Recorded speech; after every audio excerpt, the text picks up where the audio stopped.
Aangename kennis. Ek is Jorgen en ek is 'n kliniese sielkundige. Ek gaan nie regtig meer van myself vertel nie. Dit kan jy alles hier op my webtuiste lees.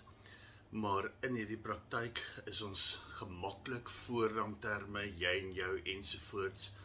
Hoewel dit nog steeds 'n praktyk is waarin ons professioneel etiese kode en veral vertroulikheid as baie belangrik ag. Ek wil hê hierdie ruimte moet vir jou 'n baie gemaklike ruimte wees waarin jy net jouself kan wees, kan sê net wat jy wil sê, veilig voel om te sê en te weet dat jy nie geoordeel sal word nie.